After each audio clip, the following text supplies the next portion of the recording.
In front of me is OnePlus Pad, and today I would like to show you how you can clean storage of this OnePlus.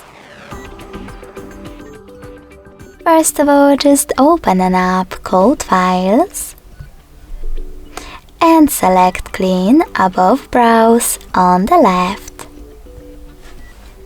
Then click on Clean next to Junk Files and confirm your choice by tapping on Clear in the pop-up. So when I do that, as you can see, storage of my tablet was successfully cleaned. Thanks so much for watching. If you enjoyed this video, don't forget to leave a like, comment and subscribe. Bye!